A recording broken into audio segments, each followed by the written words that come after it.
All right, so let's begin. So delighted to welcome you all to this conference. Partly this is an academic exercise in the good sense of that term, but also partly, as many of you know, we need to replace the lead on the roof of the chapel. The organ is not in a good way, the heating is not in a good way, and so on and so forth. So there's also a practical issue once you get to doing that many things as to exactly what should we do with the chapel in the future. So I hope this conference will be both an opportunity to look backwards to what was there and an opportunity to look forwards to think about what we want to do with the chapel from now on. But first, let me introduce John Adamson, who will be known to many of you as a Civil War historian. Also very fine recent work on Rubens, which gives him a particular ability to combine the historical and the aesthetic, and he's going to talk about the history of the chapel.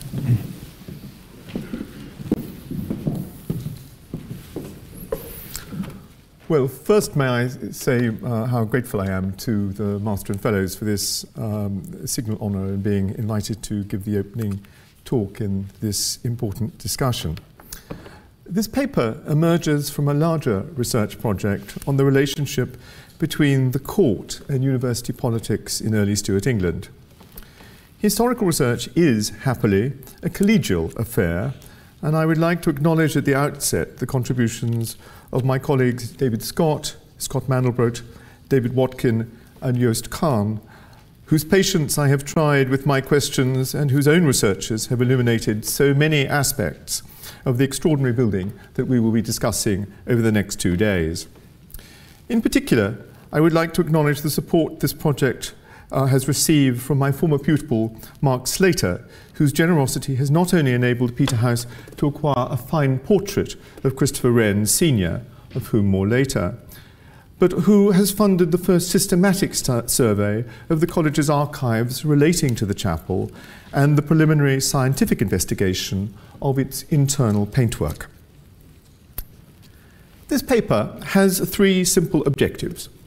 First, to examine why the Peterhouse Chapel, during the period of its construction and internal decoration in the 1630s and early 1640s, was, by some margin, the most controversial building in England, praised and execrated in equal measure, and widely regarded by its enthusiasts and critics alike as a bellwether for the future direction of the English Church. To answer why this is so, one needs to address my second objective, which is to reconstruct, insofar as the surviving evidence allows, what the chapel looked like in the first decade of its existence and how it was used. In the third part and final part of my paper, I will try to provide a brief overview of the interventions since that first decade, driven variously by influences ranging from Puritan zealotry to shifts in architectural fashion, that have produced the stylistically hybrid building we know today. As first planned and realised in the 1620s and 1630s, the Peterhouse Chapel was the personal project of one man, Matthew Wren.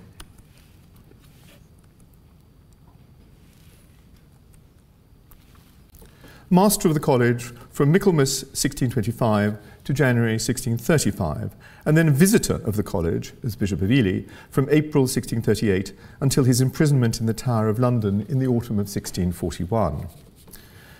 Wren's friend and protégé, John Cousin, who succeeded him as master in 1635, worked tirelessly to realise his predecessor's ambitions for the chapel's interior and external decoration, and had a major impact on its musical and liturgical life.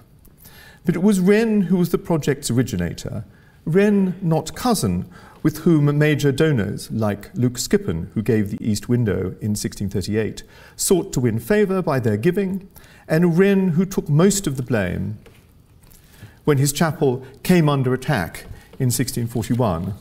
Wren's nest, needless to say, is Peterhouse. Appropriately, it was his arms, carved in 1632 that one sees, or would see, if it were not quite so dark, as one crosses the threshold from the antechapel to the chapel proper.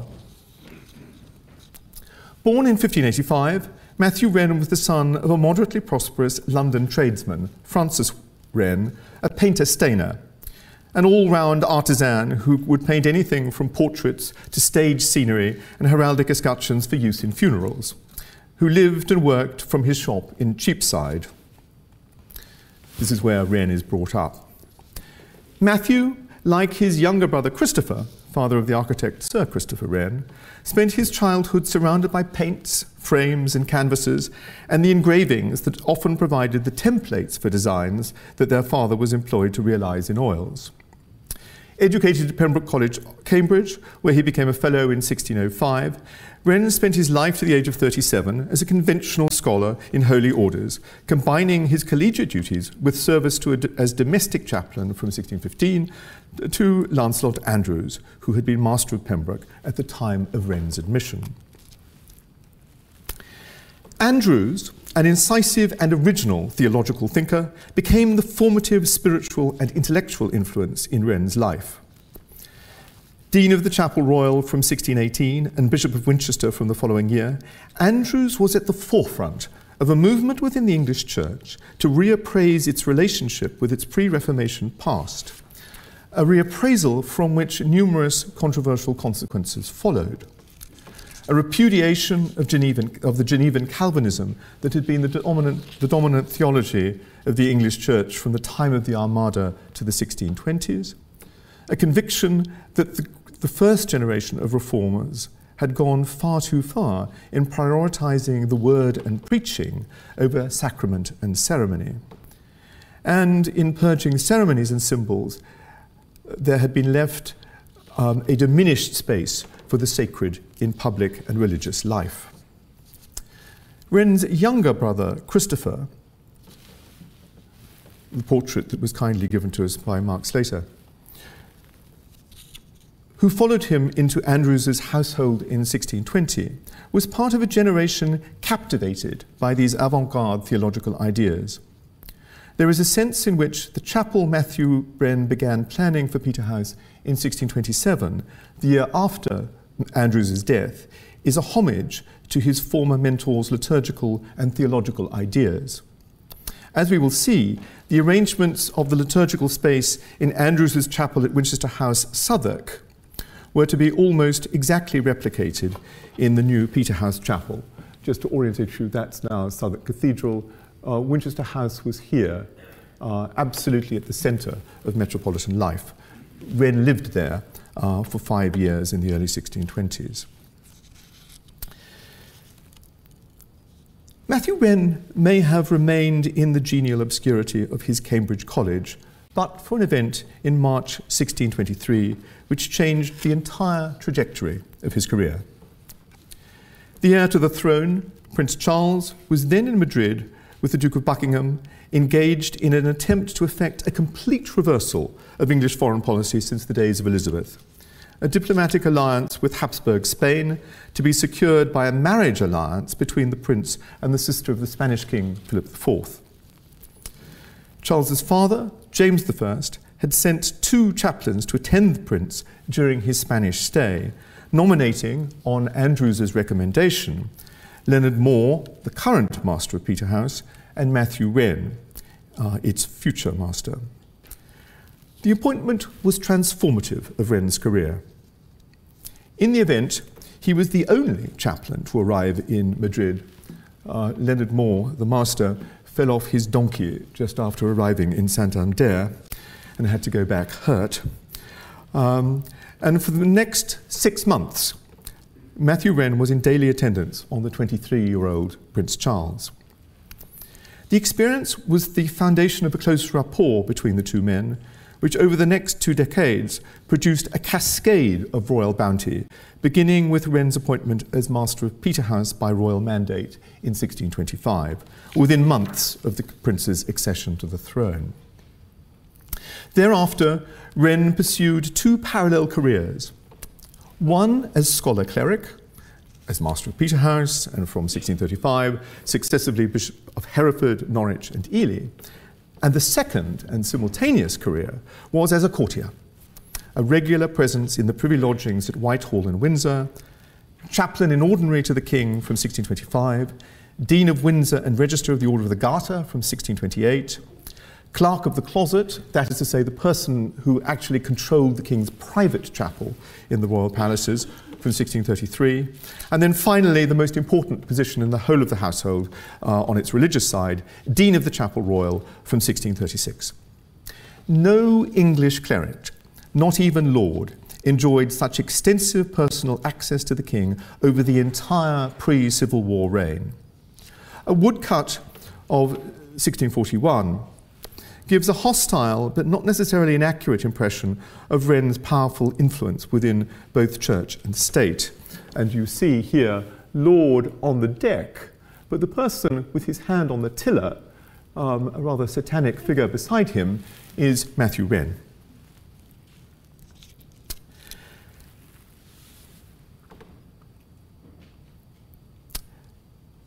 Wren spent much of his time as head of Peterhouse, not in the master's lodgings, what are now the parlour, but attending the King, based either at his house in the little cloister at Westminster Abbey, that's where the cloister is, that is the rebuilt 17th century range where Wren lived.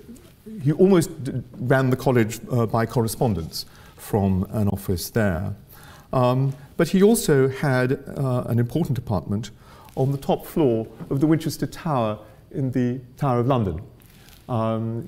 He was something of a fresh air fiend and was insistent that wherever he was accommodated in the royal palaces, it should have access to the highest point and the winds and breezes that came therefrom. These parallel lives impacted on both the planning and public perception of the Peterhouse Chapel. Wren organised his new chapel as an exemplary building, not only as a model for the university of the liturgical setting and practices to which other colleges should properly aspire, but also as an ideal chapel royal, a place where he could insist upon liturgical practices and standards of reverence that went far beyond anything as yet encountered in the King's chapel, even under the management of Lord Dean from 1626 until Wren succeeded him a decade later. This would extend to the provision at Peterhouse, extraordinarily, of a royal closet.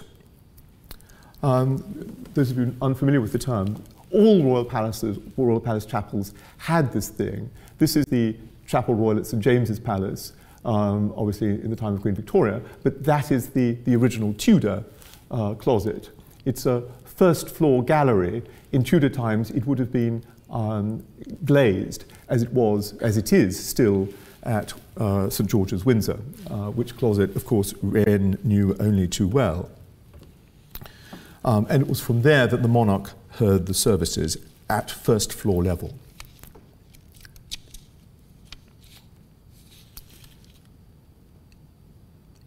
Wren's nearness to the King and standing in the royal households inevitably led to his chapel at Peterhouse and the liturgical life he fostered within it being regarded as auguring the future direction of royal policy in the church. It was this exemplary aspect that made the Peterhouse chapel so dangerous in the eyes of its Puritan critics, and which in turn explains the fury that was vented upon the building after the collapse of Charles's regime in the course of 1641 and the Parliament-sanctioned iconoclasm of 1643, which would see the Puritan zealot William Dowsing take a sledgehammer to the chapel's interior and glass.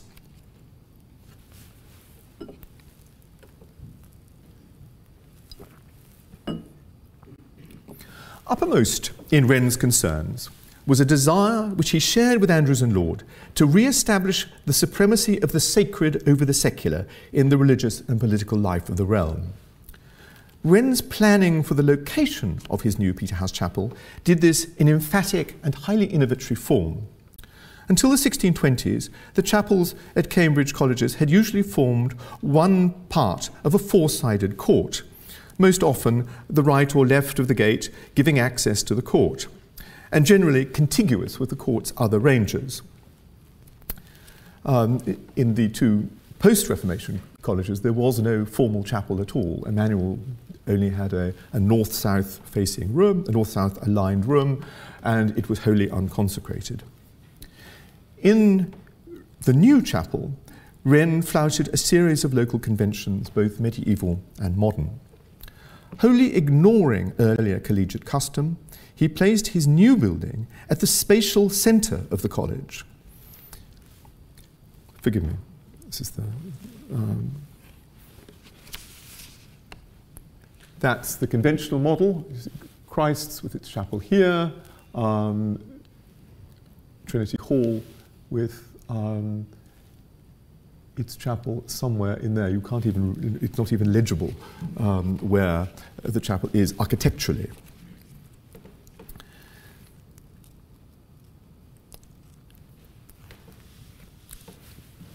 In Wren's new chapel, in Wren's new configuration, the chapel defines the central axis of the college. Henceforth, the dominant presence in each of the college's two courts was to be his newly constructed House of God. The chapel's west or entrance facade became the symmetrical focal point of the inward court, while its nave and east front all but filled the second, smaller court, which he created, opening up a vista towards the street. The chapel defined the axis about which the college's life would henceforth turn. This axial placement of the collegiate chapel may have lacked a precedent in earlier English university tradition, but it had clear parallels in the seminaries and monasteries of Counter-Reformation Europe, where the conventual chapel was frequently located at the central axis of a series of interconnected courts. By far the most celebrated and influential exemplar of this arrangement was the royal monastery and palace outside Madrid, the Escorial, built for Philip II in the 1570s, where the king's apartment gave direct private access to the conventual church. Wren had actually visited the Escorial as part of Prince Charles's entourage in the last week of August 1623, only 3 years before he began planning his new chapel in Cambridge. And it's not entirely fanciful to discern in this Spanish archetype, in the placing, not in the architecture itself, this model of a centrally placed church linked to its adjacent ranges by arcaded galleries as being one of the sources for Wren's ambitious reconfiguration, albeit on a more modest scale, of his Cambridge College. Fundraising for the new chapel began in 1627 and work commenced in the summer of 1628. The building was structurally complete and furnished with its present-day stalls, if still lacking its so-called inward and outward adornment, in time for its consecration on the 17th of March, 1633. That date seems wholly chosen at random. Except for the Irish in Cambridge, 17th of March was a date without any collegiate or liturgical importance. For Wren, however, the date had a highly personal significance. It was the 10th anniversary, to the day, of the event that had profoundly changed his life, his appointment as chaplain to Prince Charles in Madrid. Wren's vertiginous rise in the English church took him to the episcopal bench in 1635, the deanery of the Chapel Royal the following year, leaving much of the inward adornment to be supervised by cousin, a former prebendary of Durham Cathedral. But Wren and his brother remained closely involved. Matthew Wren formally so, as he returned as visitor of the college in 1638, when there's a sudden spike in contributions and activity. And then the results reflect the shared objectives and outlook of all three men, cousin Matthew and Christopher Wren. How then did the chapel look in 1641, when most, if not quite all, of the original plans for the chapel's completion had been realised? Before turning to this, I just want to take a moment very briefly to address the vexed question of who the architect, who the designer of the chapel might be. there isn't time to go into this in any detail, but I simply want to present to you 3 or 4, I think, important pieces of evidence that have not hitherto been taken into account. One is that Christopher Wren himself was hugely interested in architecture and had built a church, or rather the chancel of a church, in East Knoyle in the 1630s himself. These are his detailed notes on Henry Wotton's Elements of Architecture, published in 1623. And this is some of the strapwork decoration that he designed for East Knoyle in 1636. The second is this. It's a letter to Sir William Herrick, a donor to St John's College, Oxford, and like all donors who are interested in putting up buildings, was wanting to know what it might look like. Wren takes on this charge, and as you can see, he says, I don't know whether this is legible where you are. I hope it is. The slides can be circulated afterwards. But essentially, what Wren is doing is, at Lord's behest, as president of St John's, producing a plan or design. He's gone to the New Deanery, and I will not fail to send you the best draft I can before the building go forward. It's clear evidence that he designed a building for St John's College, Oxford, in 1626, and he did it in close collaboration with, needless to say, the head of the college. I think it's a very similar relationship that took place in 1628 when he was working with a figure with whom he was even closer, his brother. There are stylistic points between the surviving works of Christopher Wren and the chapel as completed. I would simply draw attention to the way in which cherub in roundels figure in the frieze in East Knoyle, and the way they also figured in the frieze of the porch of Peterhouse Chapel, which was demolished in 1755. The final thing, which I think is compelling, is the fact that Wren becomes a member of the college in around 1628. He starts studying, having been at Oxford for his Bachelor of Divinity, he starts studying in Cambridge and takes the Doctor of Divinity degree as a member of Peterhouse in 1630, right in the midst of the building of the church. He is actually in Cambridge at the time the building is going up. Given his relationship with his brother, it seems absolutely inconceivable that he was not intimately involved in the design and planning of the whole project. The chapel's principal facade, the east front, then as now, presented a whimsical combination of elements: perpendicular Gothic windows, Mannerist strapwork decoration of the kind that Christopher Wren specialised in, and classical pilasters. Architectural historians have sought in vain for a prototype amongst earlier Stuart buildings. A more likely source of inspiration, however, lies in the architectural exemplars that Matthew and Christopher Wren encountered in their youth, living in the household of a successful painter-stainer. Much of a London painter-stainer's regular work lay in painting architectural detail on wholly ephemeral structures, the triumphal arches erected for royal masques, scenery for plays and masques, and other court ceremonial and entertainment. This world, which Matthew and Christopher Wren would have known well, was one where stylistic models regularly collided in unusual, even eccentric combinations, and provides the parallels closest to the Peterhouse Chapel's shamelessly syncretizing facade. There is more than a hint of Stephen Harrison's design for the mock Temple of Janus, erected at Temple Bar in March 1604 for James I's triumphal entry into London, engravings of which were issued in 1604 and 1613, just as the chapel's turrets and battlemented walls evoke the masque designs of the 1610s, such as Inigo Jones' fantastical palace for the court masque Oberon, the Fairy Prince of 1611, a point which I owe to Professor Watkin, who mentioned this to me many years ago. Nothing now survives on the west front to hint at the building's sacred purpose.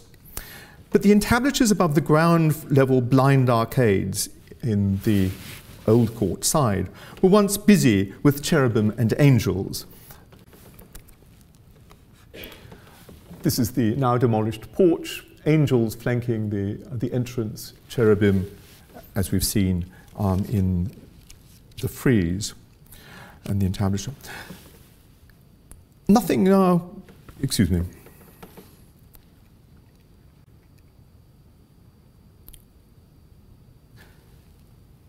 The facade was, at this stage, dominated by 3 almost life-size sculptures filling the niches above and either side of the west window, the first sacred sculptures to have been installed in public in Cambridge since the Reformation. Filling the lower niches and their equivalents on the chapel's east front were sculptures of the 4 evangelists installed in 1638. These are the accounts for their installation, as you can see, scaffolds, etc. These were the work of the York-born carver Thomas Ventris Jr., who had worked with his father on Temple Newsome, and it has long been assumed that their appearance was lost beyond recovery. However, a clear indication of Ventris's style and the design of at least one of these 4 evangelists comes from the discovery that the figure of St. John the Evangelist in the 16th century gate of St. John's College, Cambridge, is in fact a replacement commissioned by the college from our same Ventris in 1661. The sculptor's working methods can be reconstructed with some detail. Like many artisans of the period, Ventris took his design for the figure of St. John from engravings, which could be shown to clients at the point of commission so they knew what they were getting. Ventris took his inspiration from a print by the Antwerp engraver Adrien Collert, after the painting by a painting of the life of Christ by another Antwerp painter, Martin de Vos, 1532 to 1603, an artist esteemed in the early 17th century as the finest of all the Netherlandish Renaissance masters. This copy of the print, now in the Wellcome collection, shows how Ventris's sculptures of St. John and the other evangelists would have started out as printed disegni, which could be agreed with the patron and then squared off, as you can see, before they are transferred to whatever medium, stone, panel, or glass. As we shall see, prints by Collett after Martin de Vos were supplied to the college at exactly the same time Ventris was working, and also provided the template for Peterhouse's southeast window, installed in June 1638. As you can see, that's the surviving panel. It comes directly from this Collett engraving after Martin de Vos. Significantly, all of the figurative art in the Peterhouse Chapel, whether on glass or panel or sculpture, is Spanish or Spanish Netherlands derived.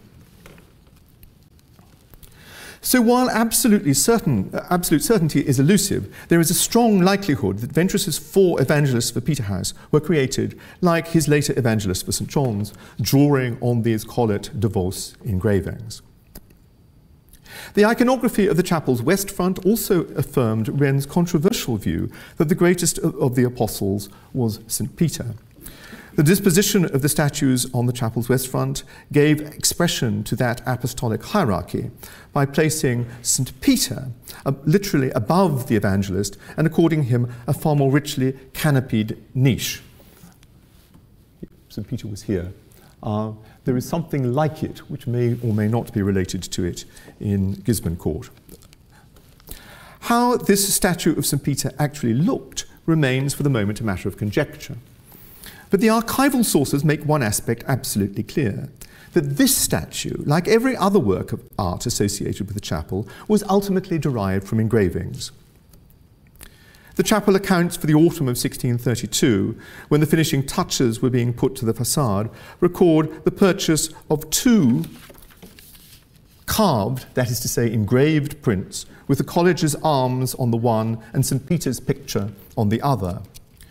The heraldic print was used by William Ashley, the expert joiner responsible for nearly all the chapel's woodwork, to produce the Peterhouse arms on the screen between the chapel and the antechapel.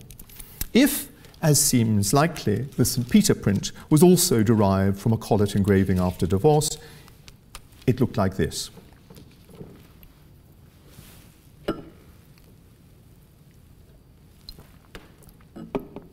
Moving inside the chapel, the most striking feature of the interior was not a question of style, but its disposition of liturgical space.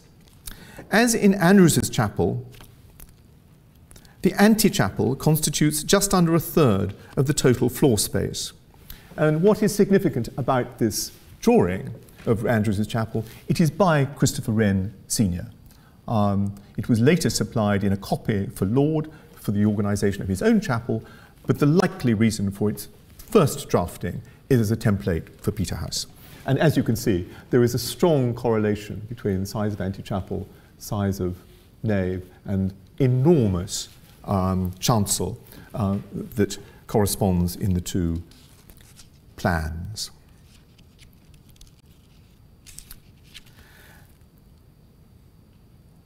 Again, in both chapels, the aisle is unusually wide and almost square, with the congregation pushed to the three sides, leaving a wide expanse at the centre for liturgical use. This comes out very obviously in the mock-ups which have been presented in the Lubbock room. And this is something that was profoundly compromised by the addition of extra stalls in 1822. And while it was intended from the outset that the nave should be paved with polished marble, as was eventually to happen in the 1660s, its inferior sacral status was further emphasised in the 1630s by the fact that it had a temporary pavement of cheap ceramic tiles from Ely, some of which survive at the outer margins of the later marble pavement. So that is the colour, not the pillar box red we see in the mock-ups. Christopher Wren Sr.'s plan of Andrews's chapel also helps explain why the space was so wide. Near the chapel entrance was a litany desk. There it is in Andrews's plan, and this is actually Andrews kneeling at it. And again, you can see the elevation of the chancel.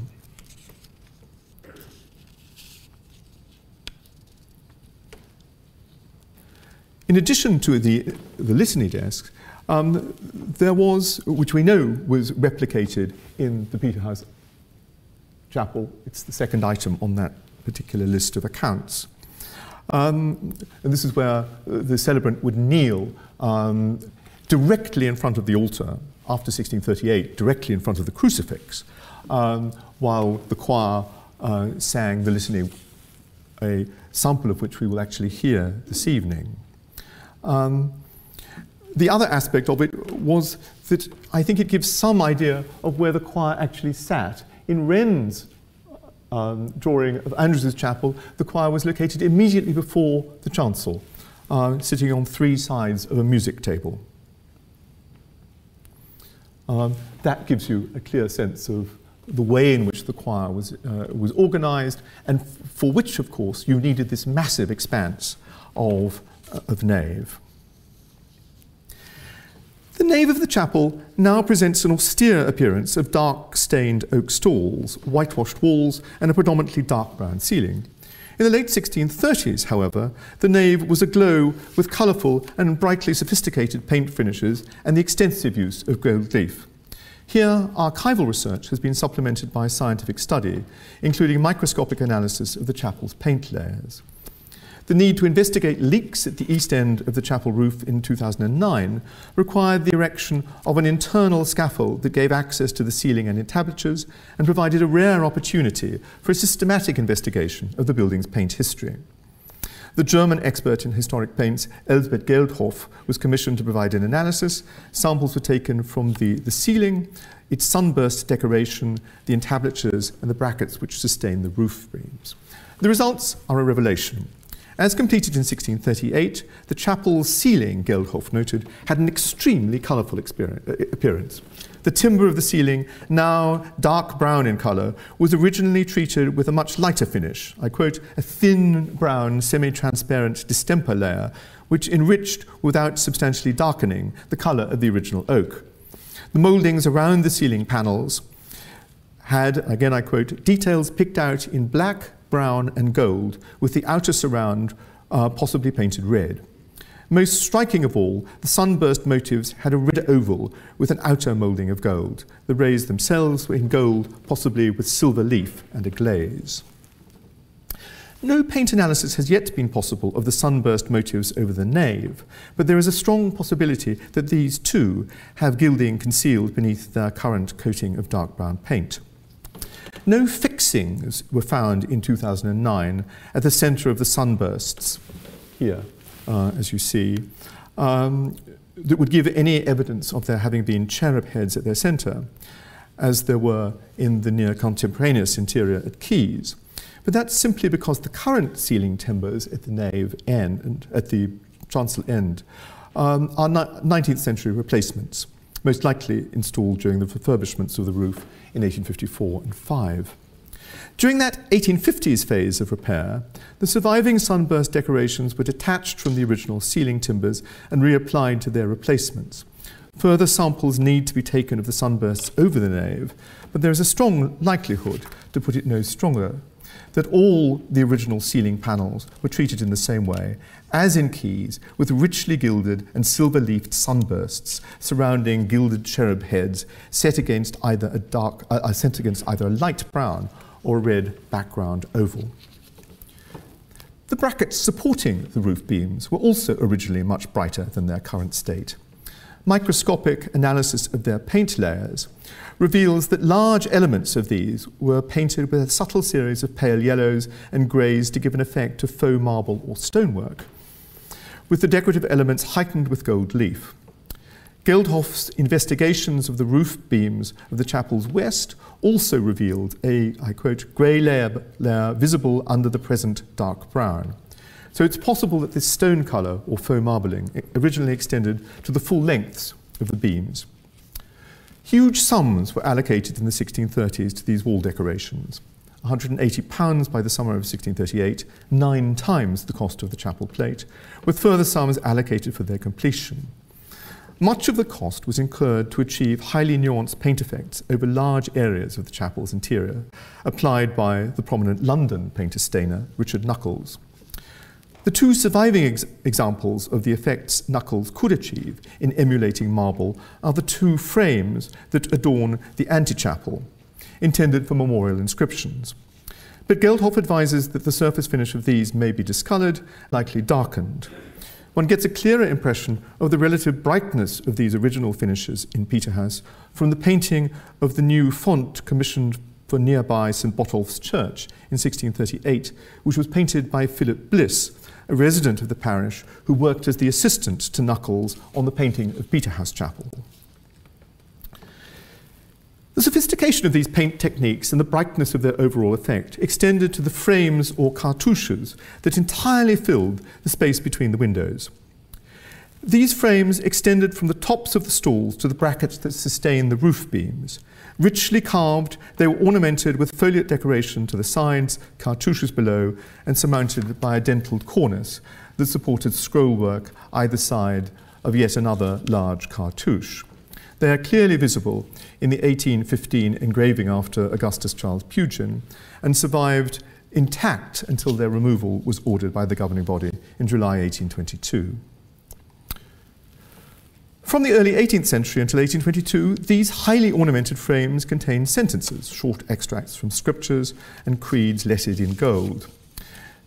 They had been created, however, to house a major series of paintings by the Anglo-Dutch painter Simon Luttighuis, or anglicised as Little House, recently the subject of a major monograph by the German art historian Bernd Ebert. Born in London in 1610, Luttighuis was to become a fashionable painter in 1640s Amsterdam. This gives you some idea of his technique. He probably came to Peterhouse on the recommendation of Wren's friend and cousin's patron, William Beale, Master of St. John's, for whose chapel he had executed a series of paintings of the story of Christ from his conception to his ascension for a fee of £56 in 1637. These were highly unlikely to have been original works. As we've seen in the context of sculpture, the usual practice was for such cycles on panel to be selected from one of the sets of the engravings of the life of Christ available in early 17th century England. This common practice, in turn, provides a clue as to the likely appearance of Luttichhaus's work for Peterhouse. Here, responsibility for the works of art that filled these frames was delegated partly or completely to Richard Crashaw, the poet, divine, and future Roman Catholic convert, who was not only a fellow, but also an accomplished gentleman painter. In the Peterhouse accounts, Crashaw figures suggestively receiving prints, that is to say engravings, purchased from the leading London dealer in Flemish prints, Robert Peake the Younger, whose brother John was a fellow of the college. When it came to the decorative scheme for the side windows, we know that the choice fell on the extremely popular set of devotional prints by Collett. And these, obviously, after, yet again, the paintings of divorce. These were also the likely source for the Luttichhaus paintings. These artworks survived Dowsing's purge of 1643, and by the mid-1640s were rehung in the college hall. There is no record of their having been destroyed, and it is possible that they survive unrecognised in a public or private collection. Sumptuous though the decoration was in the nave, it was far outshone by the splendour of the chapel's east end, the setting for the altar and the focal point of the chapel's devotional life. In one respect, the chapel's present state preserves the original dispositions of the 1630s.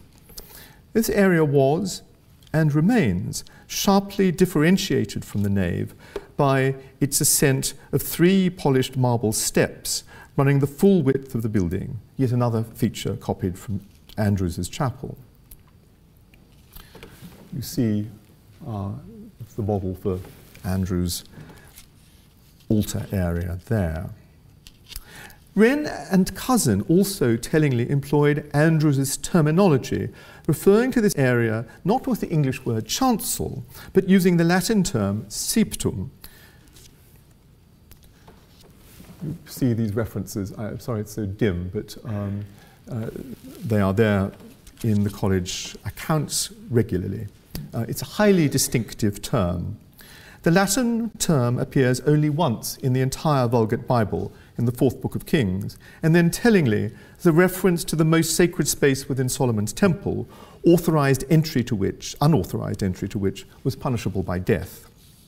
During the 1630s, only fellows in priests' orders were permitted to enter it in Peterhouse, and its layout and decoration provided liturgical space closer to pre-Reformation English usage than anything Laud had countenanced as Dean of the Chapel Royal or in his own chapel at Lambeth as Archbishop of Canterbury.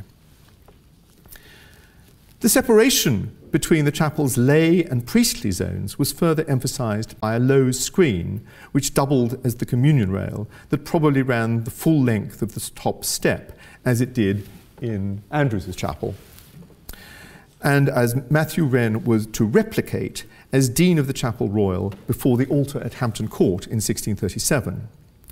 Wren's Hampton Court septum rail was, of course, pulled out in 1641, but it miraculously survives and provides a clear sense of how emphatically Wren sought to delineate the barrier between the chapel's lay and priestly zones. I'm sorry I've not been able to find a photograph of this. It's in storage currently at Hampton Court, but you see the monogram of the world cipher, I should say, of Charles I. The archival evidence, if not wholly conclusive, also suggests that the altar was exceptionally wide, running almost the full width of the east window. The one altar frontal in the archives, which records accurately or with precision the measurement, is for an altar frontal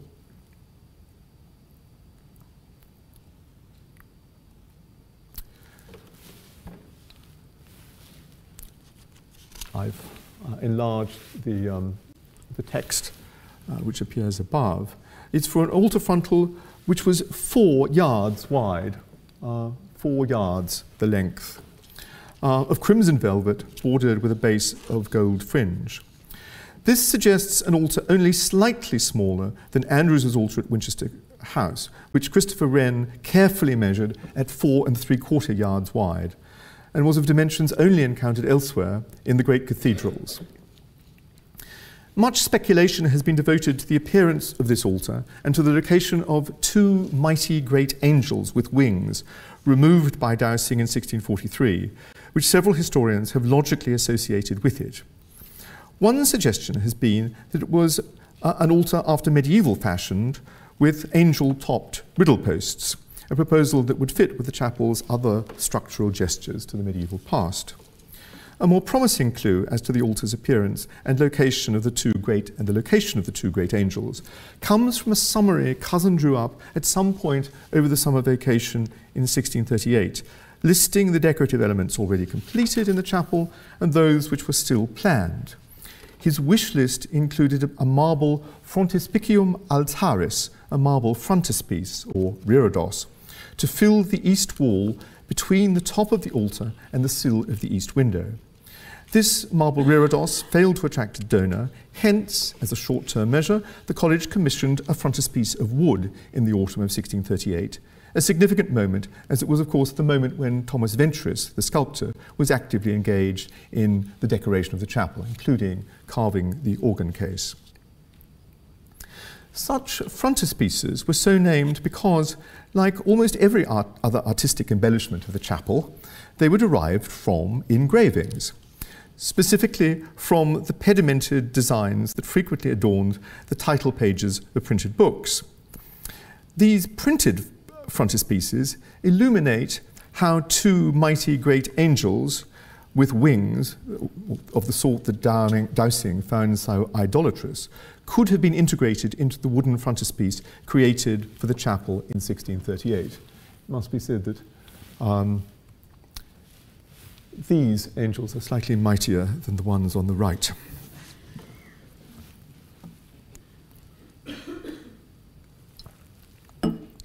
During the Eucharist, the altar was ablaze with silver gilt.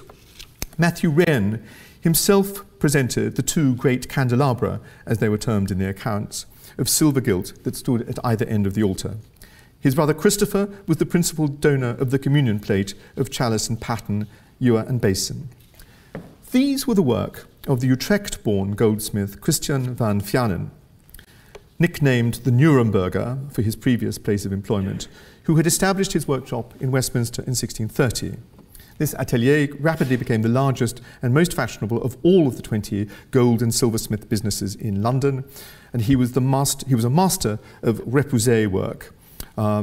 He was commissioned by Christopher Wren Sr. to create the spectacular set of communion plate for St George's Chapel, Windsor, in 1635 at a cost of over £500. None of his religious commissions survive, so it is impossible to gauge the appearance of the Peterhouse plate. But his technical mastery is evident from this basin, dated 1635, and from this ewer, a depiction in the Rijksmuseum. The basin gives you, all beaten from a single piece of silver, gives you some idea of his virtuosity as an artist. Immediately above the altar was the chapel's largest and most expensive and controversial work of art, what contemporaries referred to as the Great Crucifix, installed in September 1638. Much of the window is now obscured by the pediment of the reredos, installed in the early 18th century. But in the 1630s, the crucifixion scene stood in a much closer relation to the altar. It was 3 feet lower in its tracery than its present position, and its most prominent central figure, now almost wholly obscured by the current reredos, was a portrait of the kneeling Mary Magdalene, engaged in precisely the type of adoration of the cross that Puritans found so idolatrous. It was the object of particular hate in 1641, smashed long before Dowsing got to the chapel. Peterhouse Chapel's original layout and internal decoration stridently asserted the continuities between the church of the 1630s and an English pre-Reformation past. I think this is a crucially important point. It's an English pre-Reformation past that they're wanting to connect with, not contemporary Roman Catholicism. Its liturgy, enriched, as we will hear later this evening, by a very sophisticated musical culture, made those claims no less emphatically. From 1635, on the governing body's orders, it was decreed that the master should preside in person at what was now called Sanctissima Eucharistia. Now, this is not an English term in either its Latin or translated forms for the communion service. It is the language of the Council of Trent. And it made it compulsory on the major feast days and solemnities of the year for the master to be attended by 2 other fellows in priests' orders. You get a listing of the 12 great feasts of the church here, and an additional feast, which was the Feast of the Consecration of the Chapel itself. Again, this is exactly copying the practice of the Chapel Royal, where those 12 feasts were collar days, where Knights of the Garter would parade in full regalia. To Wren and, well, I think in addition to this, one needs to add the fact that this is replicating the forms of a pre-Reformation High Mass, to have not only a celebrant, but deacon and subdeacon. And when you consider that this is then combined with the use of Latin, the theologically conservative prayer book of 1560, the positioning of the celebrant ad orientalem, with his back to the congregation, his vesting in a rich cope in the accounts for 1633, rather than the more usual surplice and hood, and, it was reported, the elevation of the host at the consecration. This is obviously a Roman Mass, but you will see the connection between the elevation and the positioning of the crucifix, which makes a theological point we'll address tomorrow. All this steered the liturgy of the Peterhouse Chapel, in the phrase used by James to Wren in 1623, as an ideal, as near to the practice of the Church of Rome as the law allowed, and in ways that were to influence Anglican liturgical practice into the 19th century Oxford movement and beyond. To Wren's and Cousin's critics, however, the layout and decoration of the chapel was evidence of a concerted plot to seduce impressionable undergraduates to popery. When Charles I's regime collapsed over the winter of 1640 to 41, before a combination of Scottish military force and internal revolt, the retribution of the new Parliament-backed regime was swift. I should say that in 1641, one of the things that particularly shocked the parliamentary commissioners was the fact that undergraduates from Puritan and otherwise virtuous Emmanuel College trooped furtively to Peterhouse to be tempted by these seductions. By the summer of 1641, impeachment proceedings had been initiated in the House of Commons against both Cousin and Wren, and their conduct during the respective masterships of Peterhouse figured high amongst the accusations against them.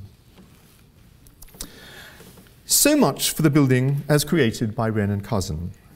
In the final part of my paper, I want to try and give a brief overview of the interventions that have successively transformed the chapel over the following 3 centuries, obliterating much of what the chapel's founders had sought to achieve in both aesthetic and theological terms.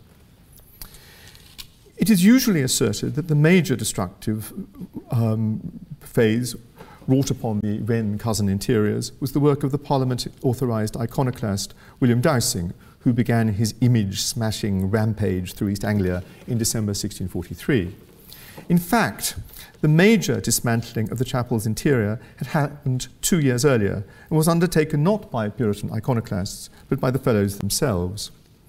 At the beginning of 1641, the Commons issued an order calling for the destruction of all idolatrous images, and the college followed suit. In Peterhouse, this self-administered purge was comprehensive, or nearly so. at the instruction of the fellows, crowbars were taken to the chancel steps, and the whole of the septum was reduced in height, probably as low as the nave. The steps still bear evidence of that assault. Lutickhouse's paintings were removed, altar frontals were hidden, the musical of the life of the chapel came to an end, and the organist's post was abolished. The organ was removed and later sold. So thorough had been that preemptive purge in 1641-2 that almost the only elements of the 1630s decorative scheme left for Dowsing to destroy were those which the fellows seem to have gambled would be beyond even his Puritan reproach, images of angels and the evangelists. One of the things that enabled the east window to survive is the fact that it is taken down by the fellows in 1641, and they spend £7 on a new window of clear glass. Dowsing removes 100 cherubim and angels, most likely, as we've seen, from the ceiling. And the only images in glass left for him to take were one or two surviving over the west window. All were taken down or smashed. The restoration of the monarchy and the episcopacy in 1660 re-established the college's two important personalities in positions of power. Cousin was reinstated to the mastership, and Wren went on to the bishopric of Ely, where he was much preoccupied with the construction of his new mortuary chapel at Pembroke. Of Cousin's desiderata list of 1638, only two elements were ever realised after the restoration. The raw brick of the east front was given a stone facade, and a bequest from Cousin's wife paid for the replacement of the ceramic tiles in the nave with a pavement of polished marble that survives to this present day. Of the controversial elements of the 1630s decorative scheme, the only item reinstated was the chancel steps. They are from 1638, with a possible 1661 top step. But in the politically uncertain world of the 1660s, the fellows moved with great caution. There was no attempt to replace Wren's communion rail, nor any of the sculptured or painted decoration. Instead, the windows remained in their fragmented state, stored in the chancel around the replacement but now much smaller communion table in a series of chests, which also doubled as makeshift rails during the administration of the sacrament. Half-hearted attempts were made to recover the organ, which had been purchased in 1635, but these came to nothing. And it was not until April 1666 that the fellows made any attempt to secure a replacement. The new instrument cost just £35, less than a quarter of what had been spent on the original chapel organ 3 decades earlier. Half a century later, tentative measures to put back some of what had been purged in 1641 began. By the reign of Queen Anne, a Tory and High Church revival and more relaxed attitudes towards early 17th century pictorial glass, now harmlessly described as antique, permitted the restoration of the Crucifixion Window. The first time it is mentioned in the historical record after 1660 comes in the diary of the German bibliophile and virtuoso Zacharias Conrad von Uffendorf, who visited Peterhouse in August 1610 and saw, I translate, Christ's crucifixion of the size of life, well drawn and coloured. The Norfolk antiquarian Francis Blomfield remembered seeing it in situ in the 1620s and thought it, quote, very fine and whole, having been hid in the late troublesome times in the very boxes which now stand round the altar instead of rails. The first major project to alter the chapel's internal appearance since the 1640s came in 1632 and seems to have been timed to mark the centenary of the chapel's consecration, mistakenly believed on account of the date on the west doors to have been 1632. It is in fact 1633. Its proponent was the master, Thomas Richardson, who had classicised the chapel's flanking galleries 20 years earlier, and it was the chancel, with its untidy assortment of boxes, that was the focus of his attention. The key element of this was the massive reredos of Norway oak, completed in 1732. This was the work of James Essex Sr., the Cambridge builder and joiner who had been responsible for the sash windows and wainscoting for James Gibbs's Senate House in 1724-5. The new reredos, as we know, consisted of a pedimented aedicule supported by 2 Corinthian columns. With its rich architectural details and almost 3 feet in depth, it was magnificently three-dimensional, qualities which, viewed from the nave then, were rendered legible and enhanced by the play of light and shadow from direct sunlight that streamed onto it from the chapel's clear glass south-facing windows. For the first time since 1641, too, the chapel reacquired a railed-in altar. The storage chests were removed and replaced by an elegantly turned balustrade. But the installation of the reredos now rendered almost all the lower portions of the east window invisible. Hence, 3 years later, in 1735, when the parlour state of the chapel roof prompted the first comprehensive refurbishment of the entire fabric, the east window was taken down and reinstalled some 3 feet higher in the tracery, with the result that the crossbar of Jesus' cross now bumps almost against the window's upper frame. Part of that mid-18th century restoration includes the demolition of the porch, part of James Burroughs' Georgianisation of the chapel, which included inserting round-headed windows into the hall.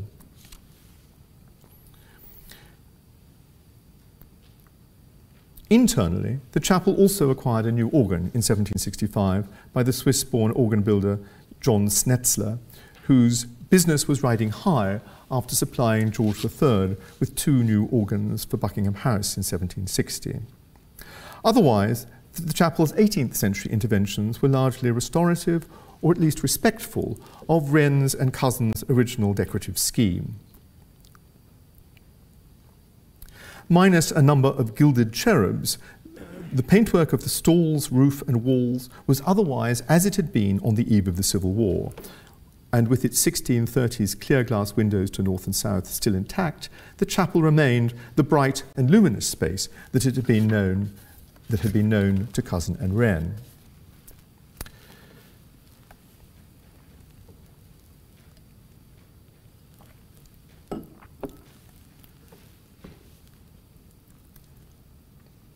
This is really what it looks like at the end of the 18th century, with all of this decorative woodwork still in its original state. But where the 18th century had regarded the chapel's antique fabric, internally at least, with delicacy and circumspection, its 19th century improvers regarded the chapel's 17th century inheritance with indifference, if not outright contempt. 2 refurbishment campaigns in 1821 and 1883 respectively, and a comprehensive programme of reglazing in the 1850s, arguably did at least as much to destroy Wren's and Cousin's 1630s decorative scheme as anything wrought by the iconoclasts of 1643. The most destructive of these refurbishments was initiated in 1821 under the mastership of Dr. Francis Barnes, whose strongest claim to scholarly fame was that he was the last Cambridge academic to wear a wig. Idle, Philistine, and depressingly indestructible, Barnes was aged 77 when the refurbishment began, 3 decades into a mastership that would extend for yet another 20 years. The Barnes restoration, which appropriately employed the services of a painter and glazier named respectively Good and Grief, permanently changed the chapel's 17th century appearance in 3 decisive respects, the consequences of which persist to this day. The first was the nave. This exceptionally broad and open space, with its rich marble pavement as planned in the 1630s, had been designed, as it was in Andrews's chapel, as a sort of forecourt before the sanctuary. This was now compromised by the insertion of additional stalls to the north and south sides. That's before the insertion. Here we have after the barn's restoration. Rather than just restore the delicate paint effects of simulated stone and marble on the wall, a decision was taken in July 1822 to destroy all the 1630s woodwork which had filled the space between the windows for the previous 2 centuries. Where 17th century woodwork was structural and could not easily be removed, as with roof beams and brackets, the solution adopted by the barn's restoration was simply to paint out all Richard Knuckles' carefully achieved paint effects with a layer of mid-brown paint, a point which Elsbeth Geldhof's scientific analysis confirmed. Comparison of the 1815 engraving after Pugin and the 1640 engraving by Lecoeur illustrates the before and after. Modernization in the barn's restoration also extended to the roof. Tin was becoming fashionable as an alternative to lead. Thomas Jefferson had pioneered its use in Monticello 20 years earlier, and hence the re-roofing of 1821 to 22 was entirely in tin at a cost of £127, more than a quarter of the total expenditure. But if the newly tin-roofed chapel was becoming shinier on the outside, it was becoming darker within. In 1855, the Master and Fellows installed the first of what became, by 1859, a series of 8 windows that entirely filled the side windows of the chapel with painted glass. They were supplied by the Kingdom of Bavaria's principal manufacturer of painted glass, the Royal Glass Painting Studio in Munich, under the direction of Dr. Max Einmüller. The contemporary critical reception of the windows was almost universally hostile. But whatever disputes about taste, one consequence of the windows was unarguable. The chapel, which throughout the previous 2 centuries had been suffused with direct sunlight, was transformed during the 1850s into one of the darkest university chapels in England. This reduction of the chapel into what one former master termed a Stygian cave was reinforced by the second of the 19th century restorations in 1883-4, conducted under the supervision of the celebrated architect George Gilbert Scott Jr., whom the master, Henry Cookson, knew from their earlier restoration of the hall and combination room of 1868-70. The new levels of lighting in the chapel prompted a reassessment of the mid-brown paint that had been applied to almost all the chapel's woodwork back in 1822. This was now deemed inappropriately bright, and as part of the 1883-4 restoration, much of the chapel's internal woodwork was recoloured in a dark chocolate brown. On the left, you get a sense of, this is a diagrammatic survey of suggestion as to what the various levels of intensity of paint finish were, the essentially diaphanous treatment of the 1630s, the treatment of 1822, and the treatment of the 1880s. In retrospect, the Fellows may have questioned the wisdom of assigning this project to Scott, with his penchant for silk stockings. His understanding of the chapel's history was highly idiosyncratic. In March 1884, the architect wrote confidently to Cookson, declaring that it was now abundantly clear that Cousin did not erect the chapel at Peterhouse, and the building he was restoring was actually 15th century. Within a few weeks of that letter, and with Scott still in charge of the restoration, Scott's wife and brothers instituted proceedings to have him formally declared of unsound mind under the Lunacy Act of 1862. But by then, his paint choices were already in place, where they currently remain. By the end of the 19th century, there was a general view amongst the fellowship that they'd got it badly wrong, and something needed to be done to brighten the chapel's tenebrous interior. The consultant they chose to advise was the genial George Frederick Bodley, then the most celebrated architect in England, celebrated ecclesiastical architect in England, but best known to Cambridge academics for his electric reworking of the interior of Queen's College Hall in 1875, which he transformed from this to this. If anyone could be relied upon to brighten a dull interior, Bodley was he. And in May 1898, he provided James Porter, Cookson's successor as head of house, with an interim report identifying the problems and brimming with proposals for improvement. The problems, he thought, were obvious: the darkness of the interior, the blocking of the west window by the organ, the heaviness of the reredos and its illegibility in all the darkness of its rich architectural detail, the plainness of the walls, the waste of carved detail, and so on. On one point, however, he was emphatic. Without doubt, the side windows of Munich glass are very bad and wholly incongruous with the chapel. I do not think that any can hesitate in condemning them. There was one element of Bodley's scheme that was accepted, and that was the enlivening of the reredos with a painting, a Spanish painting of the early 17th century, given by Thomas Walker. The subject was at first a curious one: the donation of the scapula by the Virgin to the 13th century English Carmelite St. Simon Stock. But while the iconography lacked relevance to St. Peter, it did at least have a local connection, for Simon Stock was in Cambridge at the time of this miracle, which took place in 1251, and involved the Blessed Virgin appearing in the otherwise uneventful surroundings of Chesterton High Street. There are, I fear, no simple lessons or precepts to be drawn from this survey of the chapel's history. Certainly none that can immediately define what a new refurbishment should set out to achieve. Nevertheless, a few themes emerge from this longer perspective that may be relevant to these deliberations. The first is the national historical importance of the building as originally conceived. The chapel, as realised in the 1630s, was the most complete early embodiment of a theology and churchmanship that was to change permanently the direction of the English church. And its builder, Matthew Wren, was a towering figure in the political and religious life of that disputatious age. The second relevant point is one of historical reception and the awareness of the significance of that within the college itself.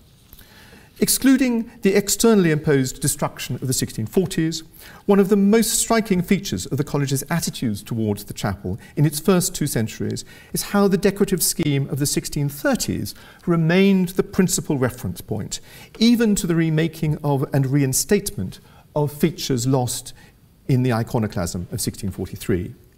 This process begins with the making of the East Front in the 1660s, the profile of which is in no sense contemporary architecture, but a knowing recreation of the style used by Wren Sr. in the chapel's construction 30 years before.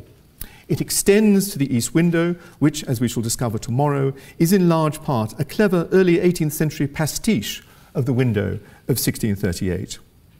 As a consequence of these early 18th century reinstatements, the college chapel looked far closer to its 1630s appearance under the early Hanoverians than it had ever done during the reigns of the later Stuarts. It's also striking how little the chapel's interior changed between the 1660s and the interventions of 1822. That sense of the 1630s as a reference point worthy of regard seemed entirely to vanish in the mid-19th century. The confidence of the age of progress proved as destructive as the iconoclasm of the age of faith. This process reached its tragicomic apogee in the refurbishment of 1883, where the architect of the changes was so ignorant of the chapel's origins that he misdated them by a margin of 2 centuries. Yet, as a plea in mitigation, Scott's lack of historical knowledge was simply a particularly extreme instance of a wider malaise. By the middle of the 19th century, almost all knowledge of the chapel's original appearance and the coherence of its highly distinctive and cosmopolitan aesthetic had been comprehensively lost. The interventions of 1822, 1855 and 1883 proceeded in an almost total lack of awareness of what the chapel had been intended by its makers to look and be. The next refurbishment of the Peterhouse chapel will proceed in circumstances wholly different from any before. While our knowledge is not complete, we now know far more about how the chapel appeared in its pre-Civil War moment of glory than at any point since the living memory of those involved in its creation faltered in the late 17th century. Research, as for instance in the area of prints, enables us to have before us the very same images from which the 17th century glass painters and sculptors constructed their designs. Our new-won knowledge of the chapel's art, music, glass, and liturgy, much of it as the result of the work of people in this theatre, offers a multitude of similar possibilities, and they can provide a measure of non-subjective guidance as we consider those otherwise vexingly subjective questions of what is appropriate, authentic, and looks good. In approaching this new restoration, historical knowledge cannot dictate solutions, but it can open opportunities, and these may be more appropriate, more authentic, even more beautiful than any we may yet dare imagine. Thank you.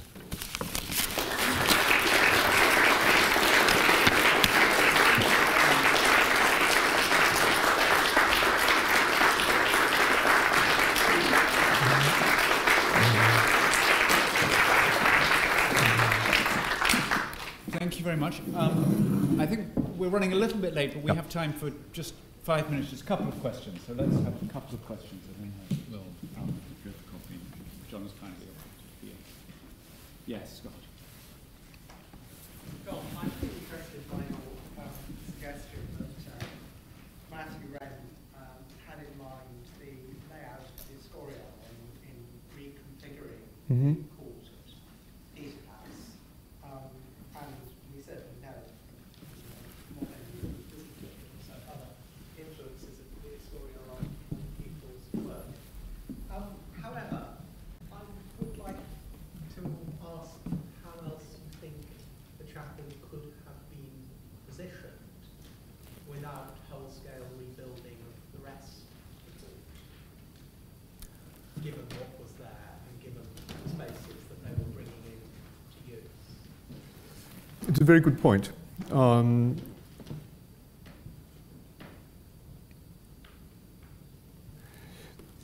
Of course, there is the option, I suppose, of putting it, given that he's embarking on a major reconfiguration of the place anyway, there is the option of putting it in axis with the hall, which of course is exactly where the, given that the entrance to the college in the 1620s is from Little St Mary's Lane and from that street that is now, it originally connected Clare, Trinity Hall, Queen's, that whole network of colleges. So that was the entrance. Given that that was the entrance, in a way, the sensible thing, given that Gisborne Court existed in a sort of form in the 17th century, there's a garden there, there are structures, in a way, the sensible thing would be to do what other colleges do, and that is simply to put the chapel on axis with the hall, which again happens. But there is a total rethinking of that, and he effectively reorients, he gives the chapel, gives not only the chapel, gives the whole college a new entrance, and disposing it not towards its medieval point of entry, but thinking from first principles and saying, no, this should be fronting onto Trumpington Street, and demolishing the range of Tudor residences and shops, which doubtless produced rent, that were onto the street. So I think he does have other options, and obviously there was not time to speak at length about the Escorial option, and I realise I've transgressed on everyone's patience anyway. But of course, one of the reasons I think in his mind is that this is Charles's idea of the ideal palace. Charles is obsessed by the Escorial. As late as 1638, he's writing to Rubens saying, "You've got a painting of the Escorial, haven't you? Could I have it, please?" And then there are plans for a rebuilding of Whitehall, curiously from 1639 and 40, where the Escorial is self-evidently the model. So I think there are a number of influences behind here. What I don't want to suggest is that it's a sort of folie de grandeur. The point he's taking away from the Escorial, I think, is the notion of, and more generally from Counter-Reformation, conventual architecture in Europe. I wouldn't suggest it's the only influence, but the one he's seen is the idea of the place of liturgical life being the physical centre of the chapel, of the college, and that's a point that emerges in the one sermon he publishes in his life, which is published in February 1628, really as a prospectus for potential donors to the chapel, where he makes that point emphatically. Yeah. Oh, sorry. Yeah. John, thank you very much. That's an absolute revelation. I'm just wondering, you mentioned, I think I heard you mention a very interesting point about prints. Because my first look, and I'll talk a little bit about this tomorrow, is although an awful lot of some of the joinery clearly comes from the obvious sources of prints, I don't see it in Peterhouse joinery. I can't see the references that I see from an awful lot of other ecclesiastical joinery at that time. But I think you said we know the name of the joiner. We do, William Ashley. William Ashley. Was he local to Cambridge? Yes, he's from, yeah. And he did the font cover in St. Botolph's. We don't know who makes there is no record, but it's very, very likely that it is Ashley. Of course, all of these roles are very much more fluid in this period, and so someone like Ventris, who carved the Evangelist in stone, was also employed to do wood carving on the interior. We can talk further about the designs of the woodwork, but a number of them are replicated in Noyle, suspiciously similar. I think we should stop there.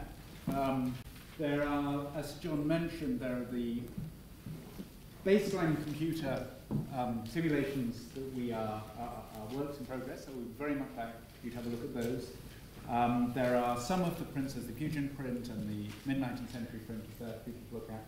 The glass light, which has the picture of Peter with his top knot showing so nicely, is up, but I'm afraid is unilluminated, and I'm not sure whether it is in such a fragile state that we'll just have to leave it where it is. But you can at least have a look at it in the dark on the rather mortuary-looking trolley. But let's break now, have a cup of coffee, and thank John once again.